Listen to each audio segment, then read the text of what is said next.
खुलुमबाय स्टुडिअ दं आं राजीब बसुमतारी बे समाव नोंथांमोननि गेजेराव लानानै फैदों फिन आरोबाव मुवा बेसादनि बेसेन बांनायखौ लानानै मोनसे बिग ब्रेकिं आपडेट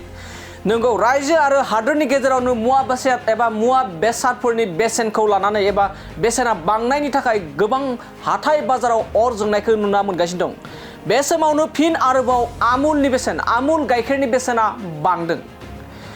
रायजोनि दाब दाब ओनसोलाव एबा रायजोनि गोबां आफादफोरा बे समाव मुवा बेसादनि हार एबा बेसेना बांनायनि थाखाय सोमावसारदों आरो सरकारखौ नारसिनदों एबा दाबि खालामदों सरकारनिसिम दाबि खालामदों दि थाबैनो मुवा बेसादनि बेसेन बांनायखौ होबथानांगौ आरो बिनि गेजेराव एबा साननैसो सिगांसो मोब्लिबनि मासुला बांनायनि थाखाय गोबां आसुजों लोगोसे गोबां आफादफोरा सोमावसारदों दि थाबैनो सरकारा बेफोरनि जा बेसेन एबा मासुलफोरा बांदों बेखौ खम खालामनांगौ होननानै दाबि दैखांबाय थादों आरो बे दाबि दैखांबाय थानाय समावनो फिन आरोबाव आमुल गाइखेरनि बेसेना बांदों रायजोआव नोंथांमोना मिथिगौ दि मोनाब्लानो जों साहा लोङो आरो सोरांबानो साहा लोङो नाथाय बे एबा दिनैनिफ्राय नोंथांमोना बे साहा एबा गाइखेरनि साहा लोंनो थाखाय 2 रां आमुलनि बेसेना जाबायदि बांदों जे लिटारसेयाव मोनफ्रोमबो लिटाराव 2 राङै बांदों स' 2 रां बांनाय हिसाबै नोंथांमोना 2 रां बारा होनानै एबा दिनैनिफ्राय 2 रां बांसिन सिगांनि बेसेननिख्रुइ 2 रां बांसिन होनानै नोंथांमोना बे बाराव आमुल गाइखेरखौ बायनांगौ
गोजोनथाव खौरां नोंथांमोननि थाखाय लानानै फैदों एमआरएम मेमोरियेल हस्पिटालाव गोबां बेमार फाहामथाय होनायनि खाबु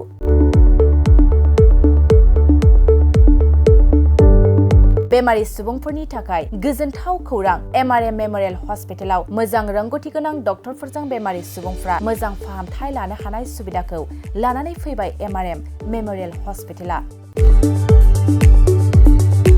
क'क्राझार सहरनि पुलिस पइन्ट आरो अमश्री हटेलनि साखाथियाव थानाय बयजोंबो मिथिसार जानाय एमआरएम मेमोरियेल हस्पिटाला गोबां फेसिलिटिस खाबुफोर फोसावदों एमआरएम मेमोरियेल हस्पिटालनि फेसिलिटिफ्रानो जाबाय critical care medicine emergency medicine paediatrician pathologist general medicine diabetologist OBS and gynae cardiology general surgeon neurosurgery advanced laparoscopic ENT surgery department ophthalmologist surgical gastroenterologist neuropsychiatry onco surgery department dermatologist, orthopedics, residential medical officer, inter-facility unit, physiotherapy, radiologist, histopathological department, urologist, emergency department, CT scan, X-ray, pathology department, vaccinator department आरो MRM मेमोरियेल हस्पिटालाव 24 घन्टा जेब्लाबो खुलाय थागोन लांलाय लाबोलायनि एम्बुलेन्सनि सुबिदायाबो 24 घन्टा थागोन गोबां मिथिनो थाखाय नैबे 9854081948 936 550 2048 जानबुं नाम्बाराव फन खालामनानै